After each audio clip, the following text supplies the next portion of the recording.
Gardener podcast, which is where I give you tips and tricks in gardening, particularly if you're like me and you garden in southern New Jersey, which is Zone 7A. So today we are doing another rose Q&A, courtesy of the friends and followers I have on Facebook. So I guess they heard my last podcast where I asked for questions from Facebook and they have responded.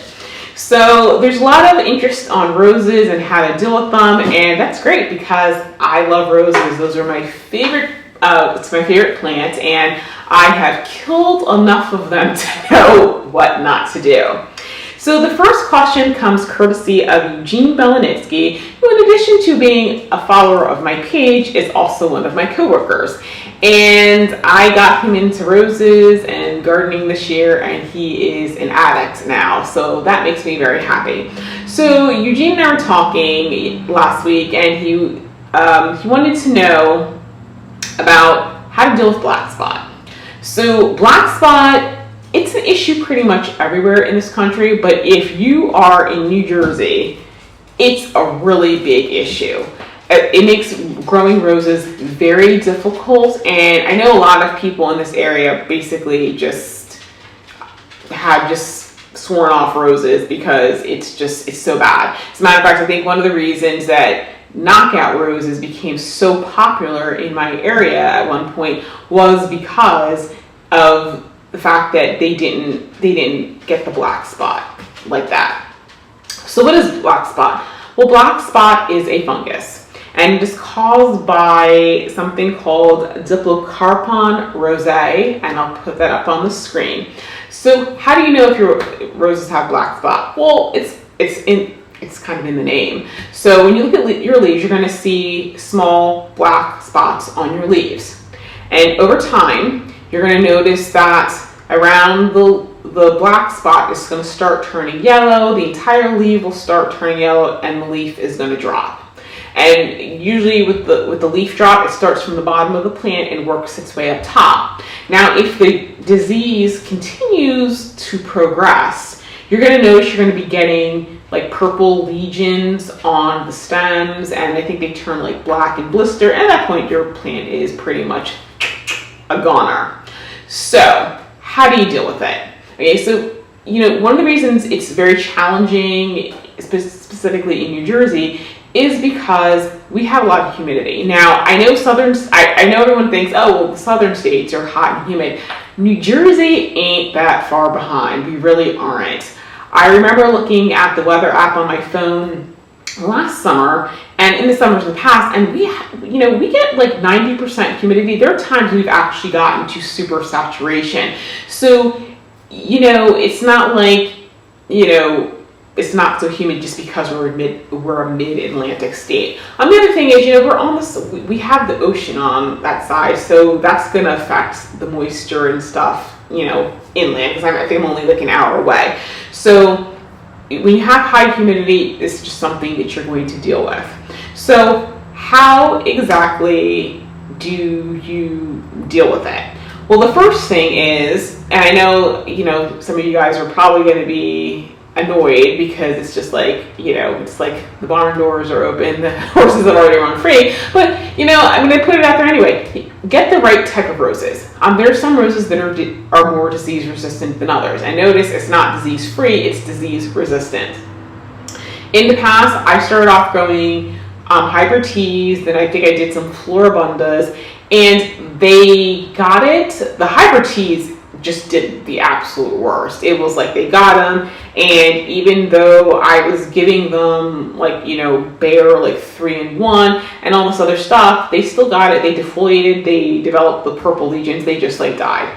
Floribundas did a little bit better, but it definitely affected the vigor of the plant, and they just really never really rebounded. They always stayed on the smaller side. They just limped along.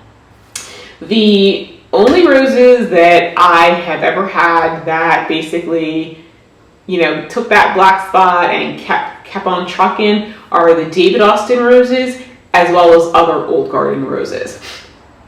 In my last garden, I had a bourbon rose called Variegata di Bologna, and that got black spot. It never progressed as far as the Legions. It just dropped the leaves and rebounded. I also had, it was a hybrid musk rose called Cornelia. That too had great disease resistance. That's an old garden rose.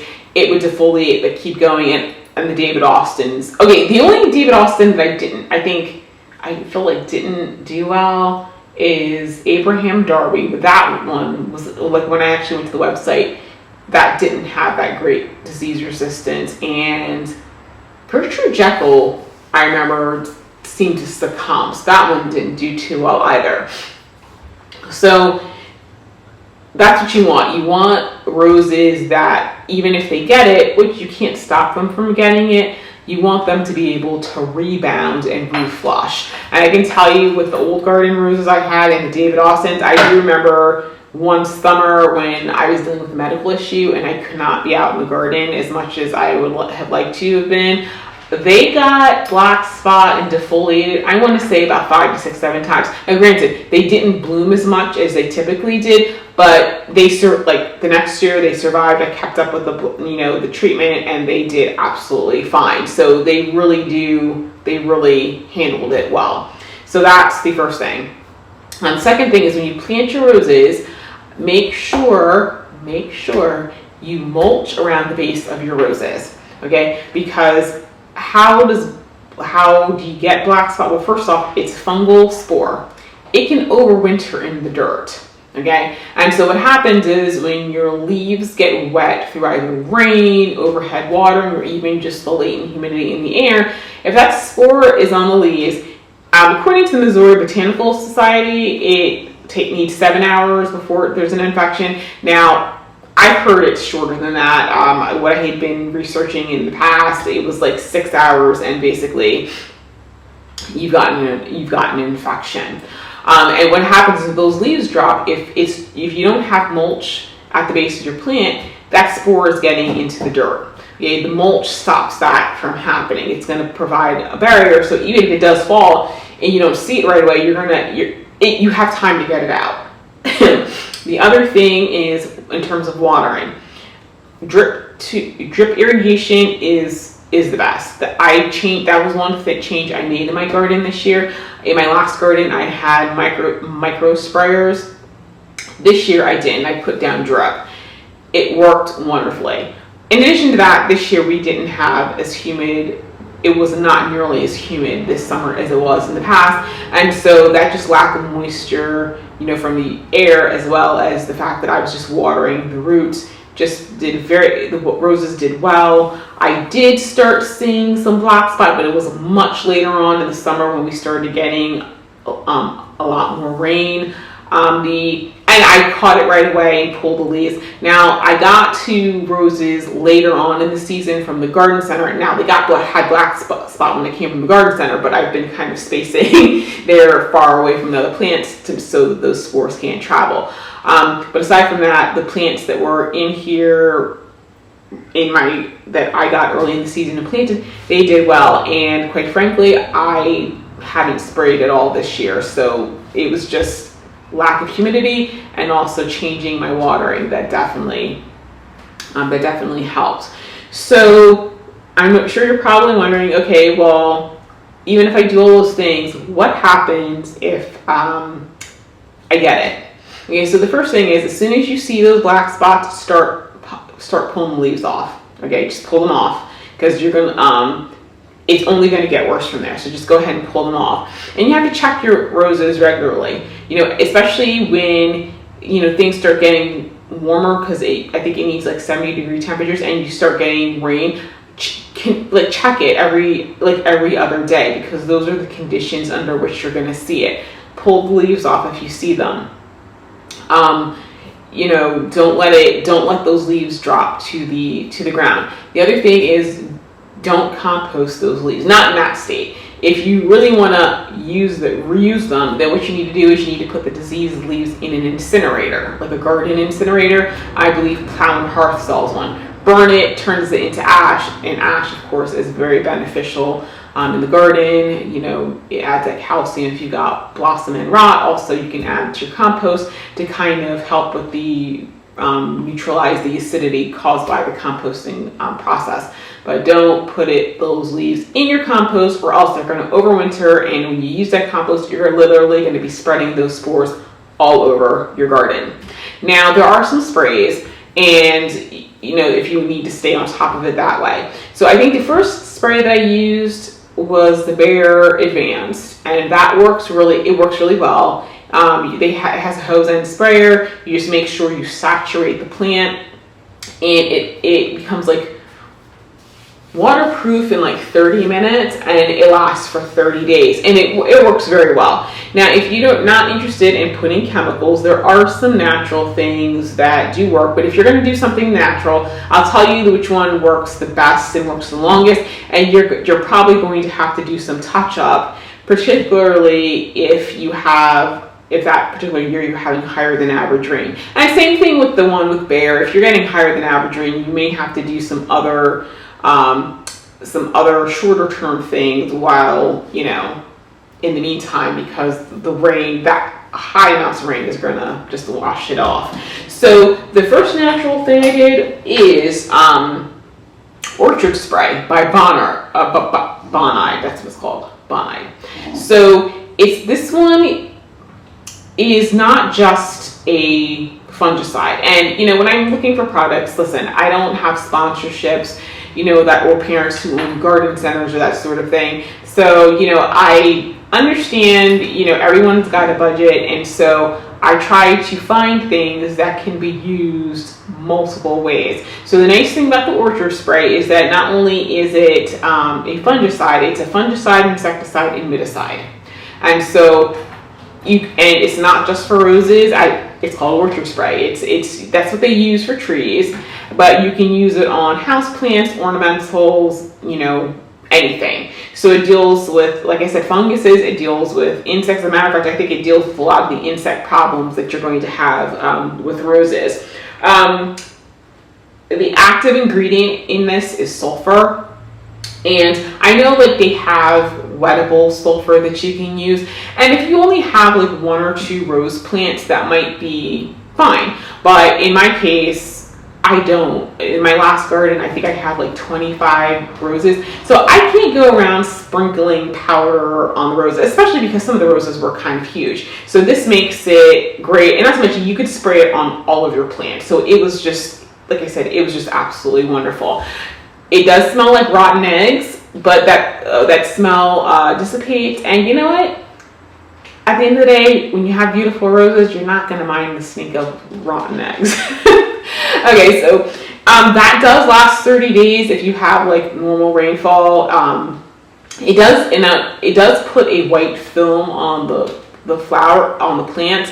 Now, in my case, I think the first time I used it, I probably went overboard, so it was heavy white. But if you're just dosing it normally, it's just going to be a mild white. And like I said, if it rains, it's not going to wash it off completely, but it'll take that white film off.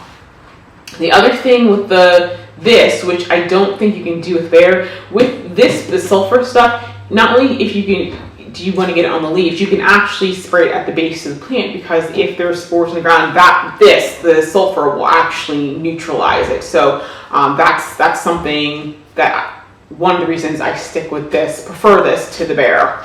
The other thing is neem oil. The thing with the neem oil is that, especially if you're in like an active phase where it's really prevalent, like, for example, when we get to like end of May, June, when it really starts getting hot and there's a lot more moisture, you have to spray with neem oil a lot more often. It's like, I want to say every 7 to 10 days. And that's provided you have normal rain. If you're getting more rain, you actually may have to do it more often than that. The other thing, and one of the things I do that I just have on hand, that's pretty inexpensive, is doing a baking soda vinegar mix. So what I do is I'll get like a tablespoon or 2 of baking soda. I add about maybe equal amounts of apple cider vinegar. I'll be quite honest, sometimes I go a little heavy on the baking soda and vinegar. And then I'll put it in like a gallon sprayer bottle, and I'll add water and add some Dawn liquid you know, I kind of eyeball it. I never really measured it out. And some Castile soap. Or Castile soap, either Dawn or Castile soap. I add the water. Actually, I add the Dawn soap after I add the water because then it won't suds a lot. And then I kind of just like shake it around, and then I spray the roses with that, and I make sure I get the top part and the under part, and that's really good. And so like when I was using the sulfur spray, if we were getting a lot of rain, sometimes I would just go out and spray it that way. Now I used a sprayer bottle, but if you have like one of those hose end sprayers, you could probably adjust it to that, so you could do a larger area. With the neem oil, I think they do now make like the bottles which you can just attach your hose that's already properly, so it'll be properly diluted, and do it that way. So those are the things that I use on my roses, and when you keep up with it, it's pretty good. But like I said, I would start with something like the sulfur or the bear, and then use the other ones as spot treatments, like especially if you're getting a lot of rain. So that's the deal. Now, like I said, if you're doing things like tea roses or floribundas, and my dog has decided to do laps through the house. That's the noise. It's really, really, really important that you stay on top of it, because like I said, if you get that the black spot, it's not too long with those plants that you start getting the legions. And if you get those legions, your plant's pretty much done for. Like I said, floribundas do last a little bit better, but it's not going to be as vigorous. And if you do it and you kind of get on top of it and your plant is looking poorly, if you look at my video on dealing with stressed plants, then you kind of go back to like cutting them back, putting them in shade, a little bit more shade, and giving them the liquid fertilizer so it reflushes, and then kind of moving them back in the sun. That's another thing. Roses typically are grown in the sun, so if the roses are getting full sun, it usually helps keep the leaves dry. So that's just something else to consider. So anyway, that is how you deal with black spot. It's just one of those things you have to stay on top of. And like I said, if you get disease-resistant roses, you might get it, but at least your plant will, recover. So the next question, and I'm pulling it up right now, was from Jenny Perez. And it was in response to the fact that I posted a picture of my Jubilee celebration rose. And so the question is, what do I do with the huge octopus stems I got on this one midsummer? They come way up above the canopy of the rest of the bush. Wait until fall to trim. Okay, so yes, if you have to trim your roses, quite frankly, you probably could leave it till next spring. If you have to trim it, wait till the plant goes dormant, and that's going to be like later fall, like November, once we've had some freezes and the plant has gone actually dormant. But here's the thing. David Austin roses are known for octopusing. If you were not aware, David Austin roses were bred by David Austin in England. So it's a completely different climate than the United States.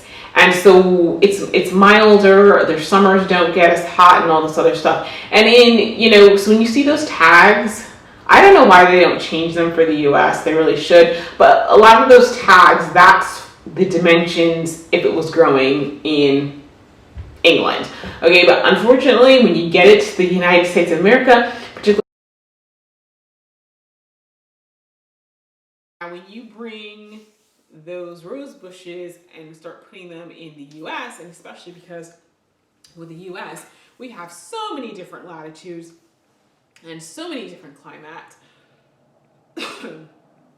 the roses react differently, very differently. And what ends up happening is that those well-mannered, shrubs turn out to be these huge monsters that will grow up the side of your house and take over your pergolas and all that other stuff. And you're just kind of like, what did I do wrong? You didn't do anything wrong.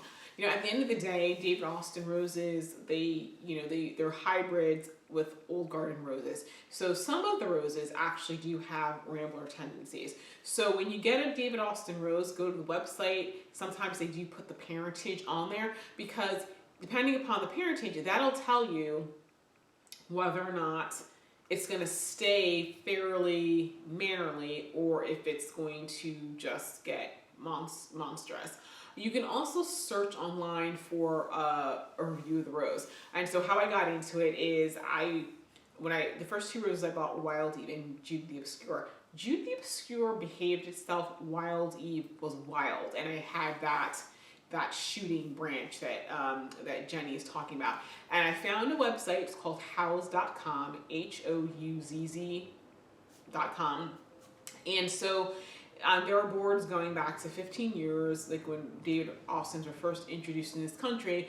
And that was back, when everybody was into more discussion boards and people were posting about their experience growing the roses. And consistently, like, the roses just their dimensions bore no resemblance to what was on the tag. And so I learned after that, when I was getting David Austin roses, that before I plant this, let me see what the dimensions were actually going to be.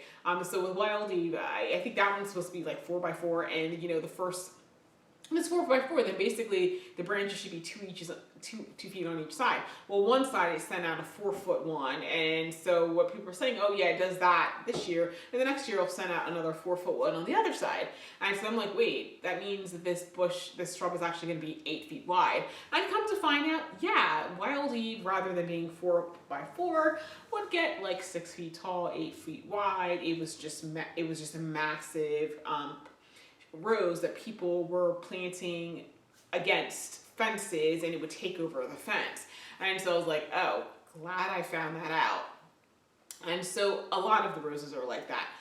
Teasing Georgia is a behemoth, but I knew when I planted that one, because once again I went to this discussion board and I saw that somebody in a similar hardiness zone, a little bit more south than mine, it was like, oh yeah, it gets like 9 feet high, 10 feet wide. Mine got a little wider. Mine actually ended up being 13 feet wide, but I kind of knew how and planned accordingly. So when you get any David Austin roses, my recommendation is do a search, type in whatever rose review, see. If you go to Houzz, you can type it in. It'll pull up the discussions. But look for somebody who's kind of in your general geographic area, and that should give you a better sense of, how big it's going to get in your area. And so that way, when you plant it, you plant it in an appropriate spot. Because David Austin roses can be very vigorous, and if it's not, if it really is going to continue to octopus, you're going to be spending all of your time basically cutting it, not just pruning it, like cutting it back. Now, I did look up on the houzz.com website discussion board about Jubilee celebration, and I gotta be honest with you, the reviews on it were not that great. They said it was small. People were saying it was small and that it wasn't getting its full height, and people felt that it wasn't really vigorous. Now that, like I said, some of those boards were a long time ago. I do know that they do improve the breeds as time goes on. So certain issues, they may not be in existence or as relevant right now. But that was the impression. People weren't necessarily favorably impressed with the rose. Now, here's the thing, Jenny. I know how you got this rose because, I know I told you about it. So for backstory, I know there's a lot of new followers to the page, but back in, maybe was it April, Lowe's came out with David Austin roses. Now the Lowe's in our area, I don't really recall seeing David Austin roses. I know in other parts of the country they had. They came out, they said they were Poet's Wife. Now the Poet's Wife rose is a yellow rose, and it's pretty small and well-mannered. And because I had one in my other yard, it didn't go crazy. But one thing that happened was a few weeks later when it started blooming, it bloomed pink. I thought it was Princess Alexandra of Kent because the first rose was really deep pink, but then over time when it blooms again, I noticed that it had a lot of yellow. So I think I messaged Jenny either on, I think I messaged her through Instagram and said, hey, by the way, did yours turn pink? And she was like, yeah. But I was like, oh, I think it's Princess Alexandra Kent, because in one gardening group, somebody said, oh, I went to Lowe's, I got it was Princess Alexandra of Kent. And so I was like, oh, maybe that's how the labels got mixed up. But there was a lot pink, but then there was also a lot of yellow tones, especially towards the base. So Jenny came back to me and did say, hey, by the way, I looked it up on the David Austin website. I think it's Jubilee Celebration. This is what it looks like. And when I went to the picture, that's what it did look like that. Now that said, maybe it's Jubilee Celebration, maybe it's not. It could be a sport of Poet's Wife. It could be, I didn't really research what plant parent Poet's Wife came from, so I don't know if it's like one of the genetics reasserting itself in some generations, which sometimes happens. All I can tell you is that it's definitely not the Poet's Wife. So what are the final dimensions on this rose? I have absolutely no idea. So I know, Jenny, you're like, well, what am I supposed to do? Well, here's what you can do. Number one, you can continue to prune it back, give it a hard pruning. The David Austin roses, particularly if they're in good soil and they're being taken care of, they're pretty vigorous. So you may have to do that 2, maybe 3 or 4 times in a season. I don't know how big your octopus is, but usually it'll octopus out on the other side, the same dimension, so you can kind of get an idea of how big it really is going to get. Now, if you're tight on space, pruning it, hard pruning it is gonna require some, doing on your part. You could, when the plant is dormant, you could cut it back to like 18 inches and relocate it to some place that has, more space. You can just do that. I don't know if it's doing this because I don't know how floppy your octopus is. Mine have not octopused. I'm not really sure why. But if it's particularly floppy, then what you could also do to keep it more constrained in terms of like dimension is get an obelisk and wrap if it's particularly flexible, start bending it around the obelisk. A lot of times I find with plants, with the roses, that octopus is that when that branches down, it's going to start sending out lateral shoots, and the lateral shoots will bloom too. So if you want like a lot of blooms, if you create as much lateral spaces, lateral areas you can, it'll send out, a lot of different laterals, and so you'll have like a column of blossoms. So that's another option for you to do. All I can say is with David Austin roses, it's one of those things that, my first David Austin roses, I was growing them in containers, so I could just move them easily. But anytime I knew I was going to put something in the ground, I did do some research to find out what other experiences of people in this country were growing those plants. So that way I had a better idea of where to put it.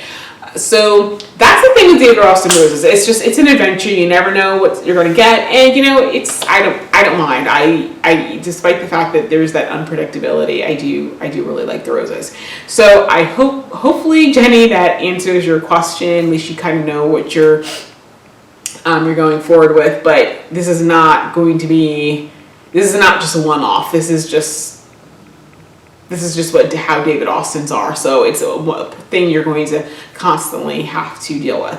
So hopefully you can make a decision. Actually, let me know what your decision is. Let me know if you're going to cut it back, if you're going to put an obelisk around it, or if you're just going to move it, because I'll be interested to see what you do. And I'll keep you posted on mine, because like I said, mine have gotten bigger, but they're pretty well behaved. So I was kind of surprised because I didn't get any octopusing out of them. So anyway, guys, those are it for the questions today. If you guys have any other questions on roses or any other flower topic, just leave a comment on any of the pictures. You can actually post on the Facebook wall. If If you're on YouTube, obviously you can leave a comment in the questions and I will do another Q&A. So thank you to everybody who left questions, and I will see you guys in the next podcast, or you'll hear me in the podcast. And don't forget, the podcast, in addition to being a visual podcast on YouTube, is also an audio podcast, which can be found in iTunes, Google Play, and Spotify. So you guys can download it and listen to it while you're driving your car. So thank you guys so much for listening, and I will see you in the next session.